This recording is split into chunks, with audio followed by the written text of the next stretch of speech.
This is Caitlin, your host of the NoSleep4Dramas Podcast, where we get no sleep and survive on coffee to watch just one more episode at night.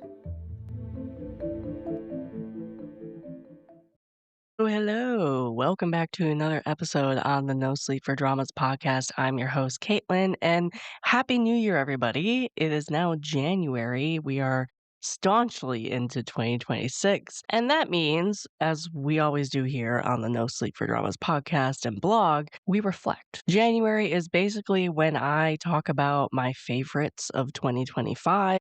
And as you can see from the title, we are starting out with Korean dramas. Now, if you guys have already listened to the Tea and Soju C-Drama podcast for the Drama Trio's End of the Year wrap-up episode, which I highly recommend, you will recognize some of the K-dramas that I mentioned in this episode because we talked about them there. Feel free to skip that if you want. You can listen again. Definitely make sure to go check out the Drama Trio episode because it was a lot of fun. Any of the Drama Trio episodes are a lot of fun, but Tea and Soju is also really good too. And then, of course, Jess, who's the third part of the Drama Trio, her podcast, Daebak, is a ton of fun as well, especially if you like K-dramas. And she sprinkles in C-dramas and other dramas there. Anyway, welcome back to another top K-dramas episode of the year. If you guys don't know what this episode is, this is where I talk about, and as I just said, reflect on the past year and the dramas. I do split this into 2 episodes. This is the K-drama version, and then the next episode or another episode will be everything else. C-dramas, Thai dramas, J-dramas, whatever else. As we know, 2025 was not the best year for me personally and drama watching wise. I don't have a top 10. This is the first year I do not have a top 10. Usually, when I make these lists, my ratings is 9 and above. So anything 9 and above usually make this list. And that's the cutoff.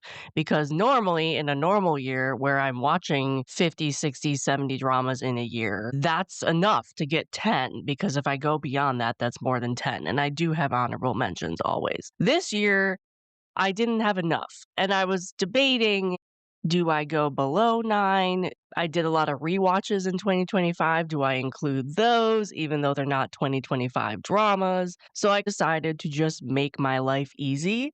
And I stuck with 9 and 10, 9, 9.5, 10.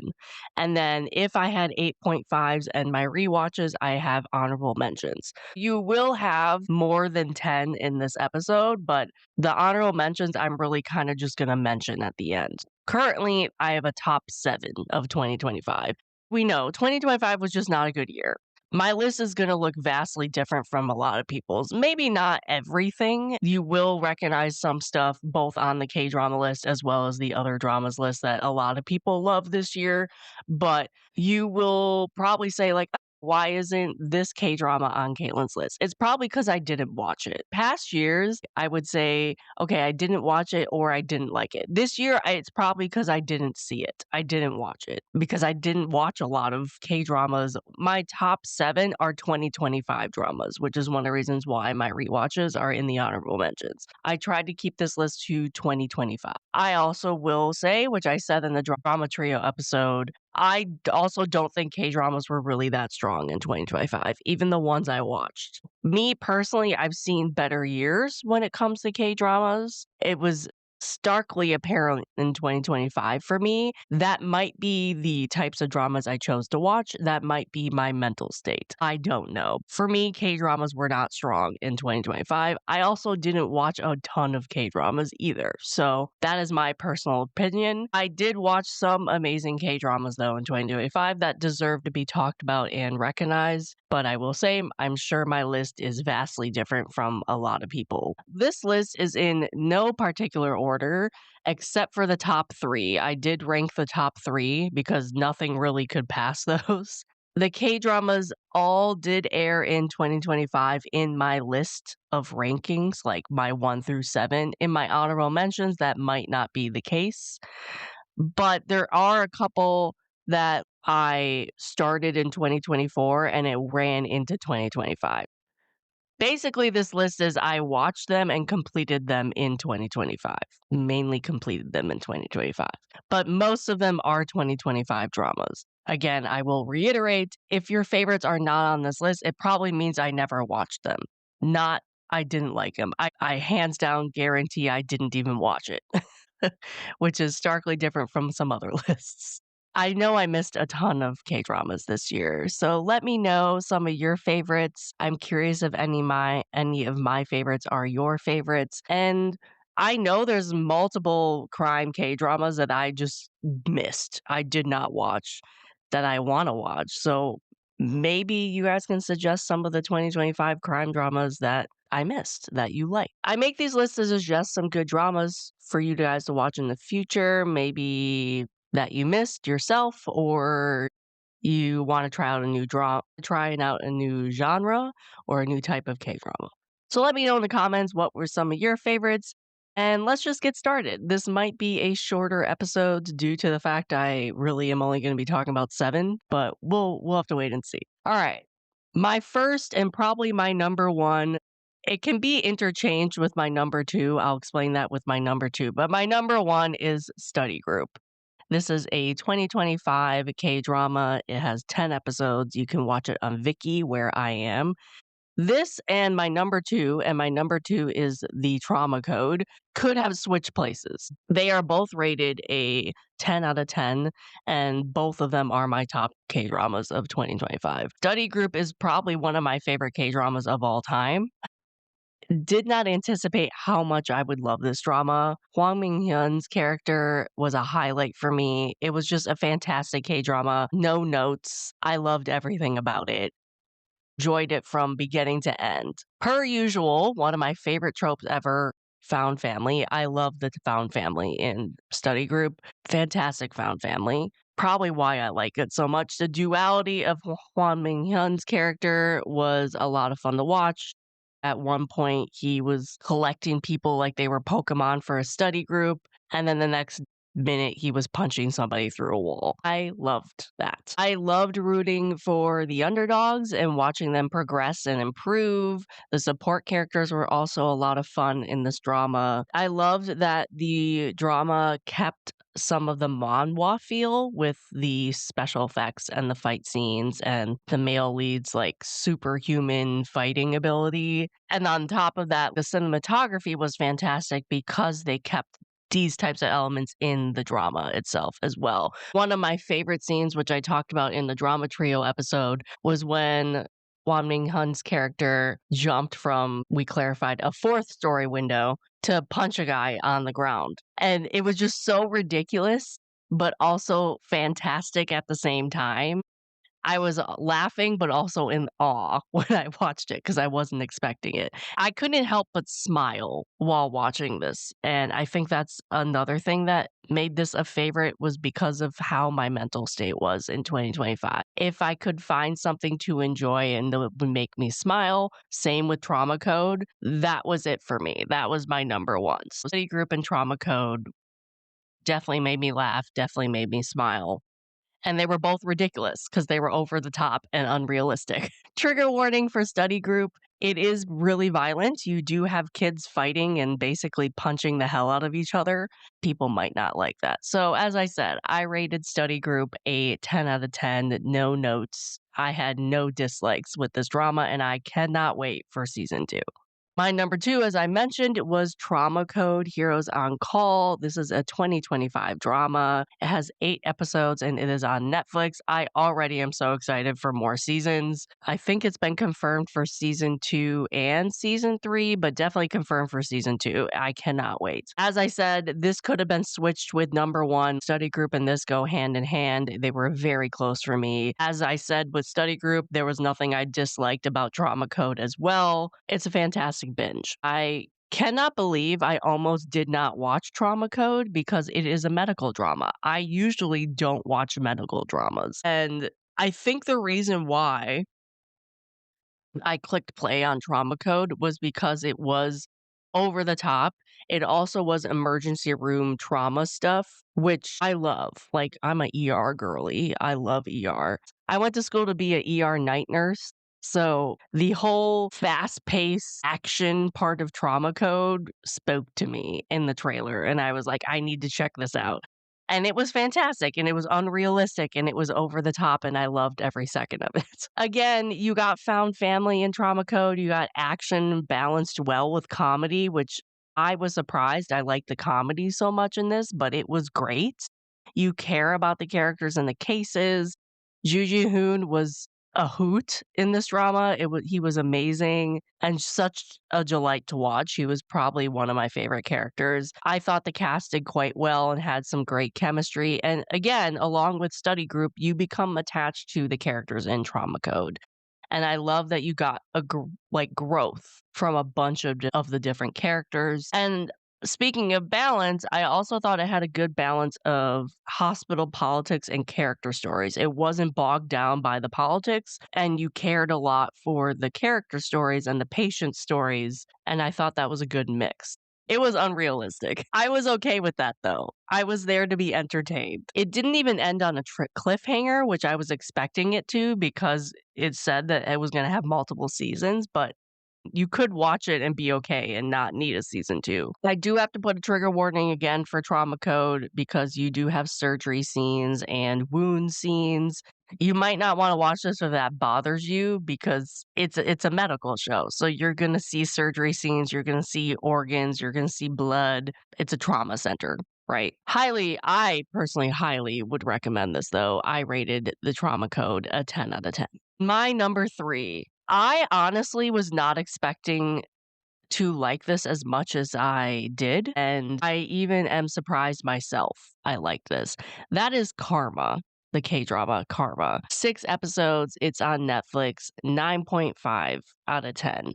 This is nearly a perfect drama for me, and I wish more people watched it. I understand why a lot of people didn't, because even from the trailer, you knew it was gonna have a lot of gore, a lot of violence. It's a dark, dark, violent crime show, but is an example of masterclass in writing. Almost nearly a perfect drama for me. The twists and connections were insane. It blew my mind. The cliffhangers were a lot of fun. It took a couple episodes to get into, I will say, but the ending was super satisfying. You might also be hesitant to start this because you will hate everybody in this drama. There is no likable characters in this show. Very few, maybe one, but there are very few likable characters in this drama. But the fact that you dislike almost everybody is also an example of how good the acting was in this K-drama. There's a reason why you hate all of these characters. When everything is revealed at the end and everything is tied up, and I mean everything is tied up in a nice little bow, it blew my mind how everything was connected and how the title Karma played into the story and how it was very fitting.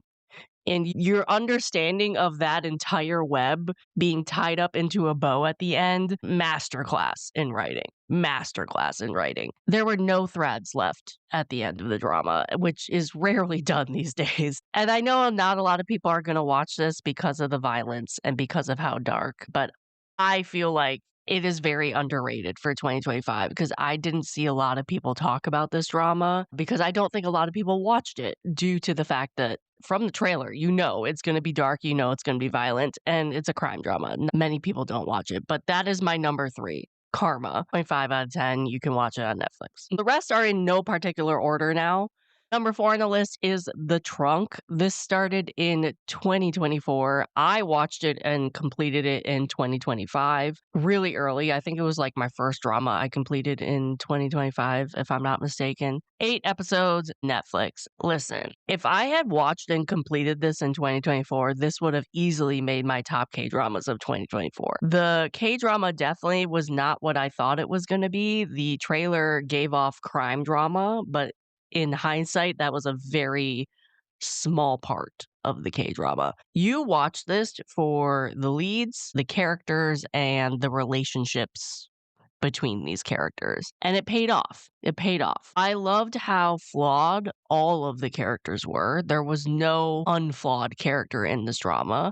I loved the messaging of the drama. I love the music and cinematography. The OSTs made my top Spotify list because I listened to it so much. Cinematography, gorgeous. I did think one storyline was not needed, which is why I gave it a 9 out of 10. And I also wanted more context with some characters and story points, but still, overall, a great K drama. I'm so glad I got to this one at the beginning of the year and did not miss it because, again, as I said, I started and completed this in early 2025. I almost didn't watch it because we were now in 2025 and I needed to watch different dramas, but we were doing a drama trio episode and reviewing this, so I binged it basically. I'm really glad I didn't miss this one. So thank you, Jess, for doing a review of this really early on. Also, the use of color in this K drama was brilliant. Brilliant, in my opinion. And I'm not going to spoil it because I talk about it in length in the Daybach review of this. If you watch this and the colors, they mean something. They tell a story within themselves. And I loved figuring that out when I was watching The Trunk. 9 out of 10, that's The Trunk. It's on Netflix. Are all of my favorites a Netflix drama? Except for Study Group, everything's been Netflix so far. And it's going to continue because the next one I'm going to talk about is Mercy for None. This is 7 episodes. It is on Netflix. 9 out of 10. Just like Karma, this K-drama is not for everybody. It is a major trigger warning for violence and gore. It's a lot of violence and a lot of gore because this K-drama, and I love it for it, this K-drama is unapologetically a straightforward revenge drama. That is it. It's about a guy who wants revenge and he's mowing down guys left and right to get his revenge. That is straightforward, no depth to this K-drama. And honestly, it doesn't need depth. Sometimes you just want to watch a guy who wants revenge and beat up a bunch of people. Fantastic fight scenes, fantastic fight choreo. Love the camera work during the fight scenes. They tried some really interesting things to make these fight scenes stand out. And especially with the camera work, but the choreo as well, on what weapons they used or who got punched first and everything like that. It was noticeable. You knew they choreographed these fight scenes out. You knew they tried new stuff. I loved the experimentation. It's not a perfect drama, which is why it's a 9 out of 10. Some things at the end disappointed me, especially with the outcome of some of the characters. But overall, loved that it was just a straightforward revenge. You knew what you were getting. There were no major twists in it. Soji Sub really stood out in the role, and I'm glad to see him back on my screen in 2025. I don't remember the last drama he was in before this one. He has one coming out in 2026 that I can't wait. Also, shout out to Chu Young Woo and Gong Myun. They killed their villain roles. Love them both in their villain roles. And with Young Young especially, this is the first time I've seen him do a villain. Fantastic. Fantastic. But that was Mercy for None. 7 episodes, 9 out of 10 on Netflix. Yep, next one's Netflix. I think I only have 2 dramas that aren't Netflix on this list that I'm going to majorly talk about. All right, next one is not a drama, but it is a movie, and you guys will not be surprised it is on my top K-dramas list.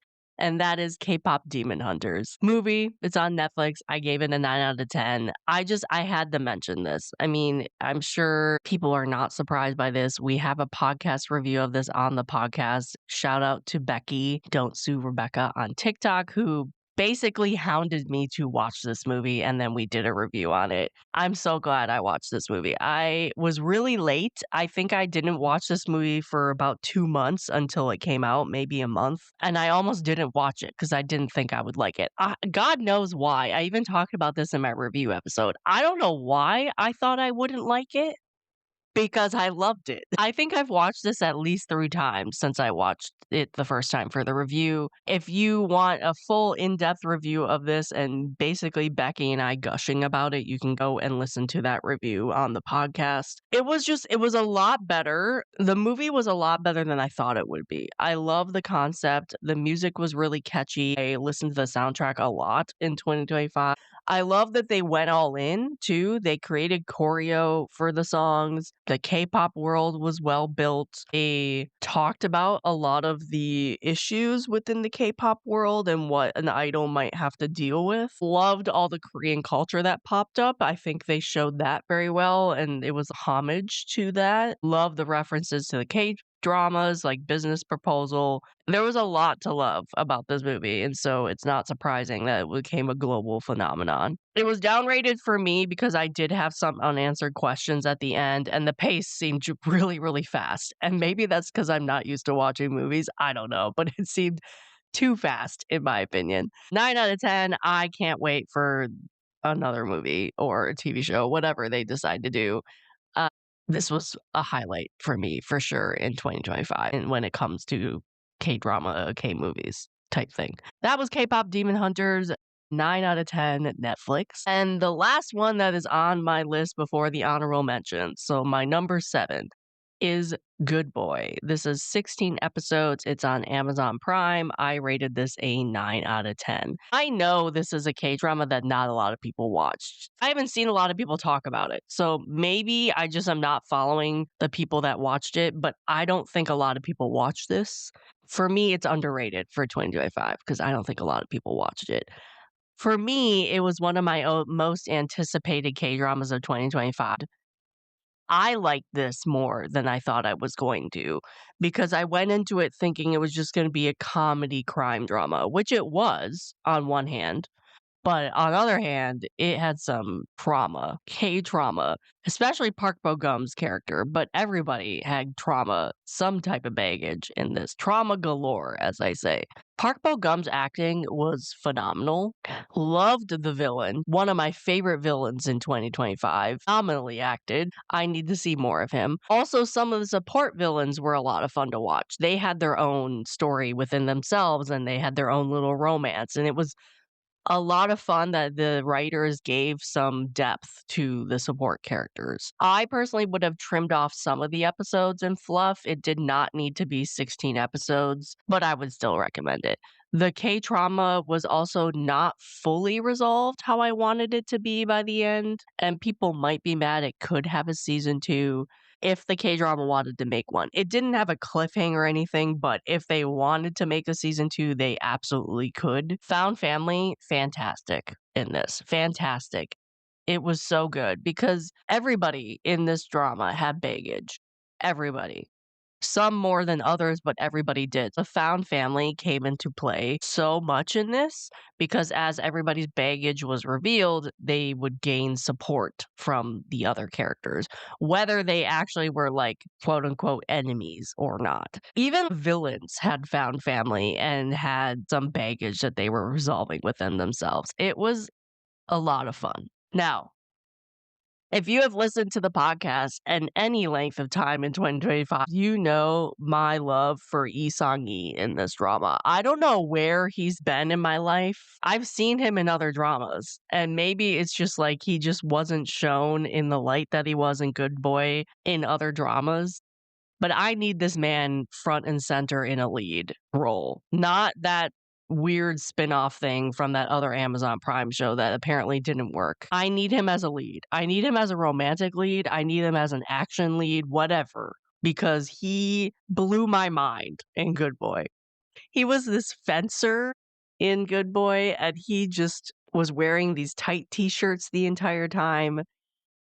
And he looked good as a cop. He looked good. And yes, he never got the girl. He never gets the girl. All of his characters I've ever seen, he never gets the girl. I need him in more leads. I have not watched Bloodhounds, I will say. So I need to watch Bloodhounds, especially with season 2 coming out. But he needs romantic leads. He could be a romantic lead. He did amazing in this, and I was swooning over him so much during Good Boy. I don't know where he was my entire life. If you are a Lee Sung-gi fan, you need to watch Good Boy. That's what I'm saying. Also, he had a great bromance with Park Bo-gum. It was amazing. It was so funny. So that's my top 7. To reiterate, I will just go through my top 7 again. My number 1/number 2 is Study Group and the Trauma Code. They can be interchanged. Karma is my number 3. And then the rest I talked about, we have The Trunk, Mercy for None, K-pop Demon Hunters, and Good Boy. So those are my top 7 of 2025. Moving on to honorable mentions. I have quite a few honorable mentions for various reasons. As I said, anything in my top 7 were 9, 9.5, 10s. My honorable mentions will include 8.5s, my rewatches, and then like older dramas that weren't 2025, mostly that I rated 8.5. Buried Hearts, I gave an 8.5 out of 10. In hindsight, I probably should have rated this a little lower because as I thought about it, I got more mad at the ending because it just didn't turn out how I wanted it to be. The reason why I love this drama so much, though, was Park Hyung-sik. He got a award for his acting in this. Deserved. He was really the reason why I enjoyed this so much because his acting knocked it out of the park. Hyung Jun Ho also was great. I love them going at it, but one, I predicted a lot of the storyline. Two, it was kind of cliche when it came to the bad guys. Could have been written better, especially when you have like a Mokjong rich family setup type situation. Park Hyung-sik, though, knocked it out of the park. I need him to do more acting. But in hindsight, this probably would be more like an 8, 7.5. But I'll leave it at 8.5. Next one is When the Phone Rings. This is a 2024 drama, but finished in 2025. 8.5 out of 10. Again, in hindsight, I probably should have rated this lower, like 8, 7.5, because I will agree with a lot of other people, the ending messed it up. Was I as mad as, like, everybody else? No, and I did say that because I was spoiled so heavily on this, so I knew it was coming. I'm sure if I had watched it like everybody else on air and was not spoiled, I probably would have been more mad at the ending, but I knew it was coming, so I don't think I was as angry with it as everybody else. Probably in hindsight, I probably should have marked it down a little bit. 8, maybe, I don't know. I still enjoyed it, but it is my honorable mentions because it was 8.5 at least. Probably should have marked it down. Unmasked. This is a 2025 crime drama. In my opinion, underrated. No one really watched it. I loved this drama. It was not perfect. I would highly recommend this. Again, was not the best because it was kind of cliche. You watch crime K-dramas, you know kind of what's coming. But one, I love the villains. Some of the best villains in 2025 crime dramas. The villains really stood out, and that was also kind of a down rate for me too, is because the villains sometimes overshadowed the main characters, in my opinion, because they were so good. Also, Kim Hae-soo and Jung Sung-il, I need them together in a romance drama because their chemistry was amazing. And this was not a romance drama. This was a crime drama. I need them in a romance drama like yesterday. That was Unmasked, 8.5 out of 10. Then we have Tempest, 8.5 out of 10. Again, in hindsight, I probably should have rated this lower, like 8, 7.5. Listen, the romance was the reason why I watched this. The chemistry for me with the two leads was amazing. I loved it. I love their romance. Everything else around that made no sense. The politics made no sense. The ending made no sense. It just angered me. I really just stuck out for the romance. And if you were like me and you were there for the romance, you, of course, did not like the ending as I did. With the cast that they got in Tempest, they dropped the ball, in my opinion, when it came to writing. In hindsight, this probably should not be an 8.5. But at the time, I enjoyed the romance a lot, so I rated this 8.5. Probably would be lower. Those are everything that is my 2025 K-dramas 8.5. Then we get to an older drama, Time Between Dog and Wolf, 8.5 out of 10. I did a review of this with Carol on the podcast, so you can go and listen to that. I was pleasantly surprised with this. Like this so much more than what I was expecting, and I don't know why I didn't think I was gonna like it. It was good. It was good. It held up too. Like in the terms of the story and the acting, yes, a little over the top, of course, but the Mokjong's set up and everything, it was good. It was good. I enjoyed this. I need to give a shout out to it just because it was unexpected. I wasn't expecting to like it as much as I did. If you liked Iris and, like, City Hunter and that type of action stuff, you'll like this one. I would recommend this. But that's an 8.5, and it's an older drama, so it's in the honorable mentions. The last 3 I'm gonna mention were all rewatches, which is why I did not have them in my top of 2025 because normally I don't do rewatches, but if I had watched these for the first time this year, they would have been in my top 10 because they're all rated 9.5s. We have Connection, which is a 2024 drama. I rewatched this for the Daybach podcast. You can go and listen to our review episode. This was a top drama for me in my 2024 K-dramas list. Still an amazing drama. Highly recommend. 9.5 out of 10. Nearly a perfect drama for me. Still, even on the rewatch. Flower of Evil, I rewatched this for my own podcast episode with Naz from Swoon Diaries. This was her first time watching it. I think this was my fourth time watching it. I love Flower of Evil. I might be very biased towards that. I love Flower of Evil so much. If you have not watched Flower of Evil, please do yourself a favor and go and watch it. I've reviewed this on Jess's Daybach podcast. You now have one on my podcast as well, a review. 9.5 out of 10. And then lastly, I rewatched Signal season 1. I rewatched this to do a review of this on my own podcast with Naz from Swoon Diaries. Again, her first time watching it.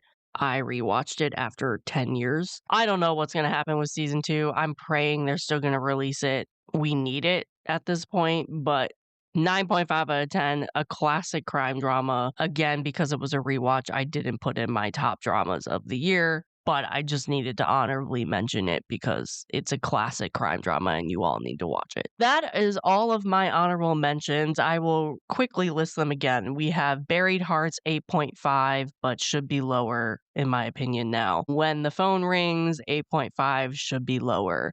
Unmasked, underrated, you should watch it.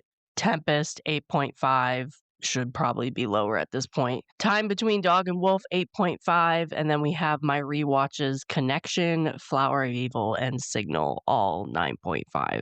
That is my list of 2025 K-dramas, both honorable mentions and my favorites. I know I said I did not have a good year for drama watching, and I still stand by that statement, but I think I still managed to have some fantastic K-dramas from 2025. Please let me know in the comments what are some of your favorites. Did some of my favorites make your favorites? Are you going to check out some that I mentioned that you never watched before? Let me know. Let me know in the comments. And stay tuned because there will be a non-Korean dramas episode, of course, in the next couple weeks where I talk about Thai and C dramas and J dramas and everything else that's not a K drama that I watched in 2025. Thank you for listening to another episode. Welcome to 2026. I can't wait to recap more of 2025, but also we're going to look into what is coming in 2026 and what I'm excited for. So stay tuned. I'm excited for what drama land is going to look like for 2026. Thank you for listening to another episode of the No Sleep for Dramas podcast.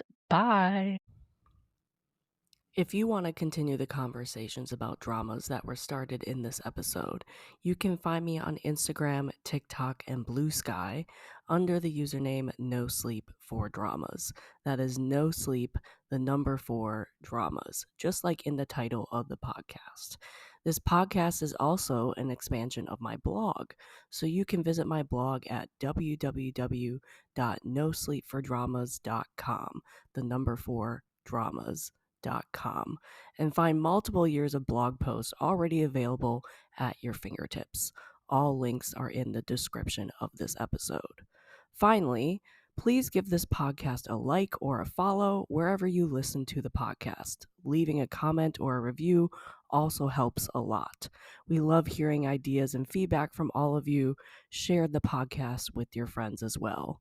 Thank you for listening.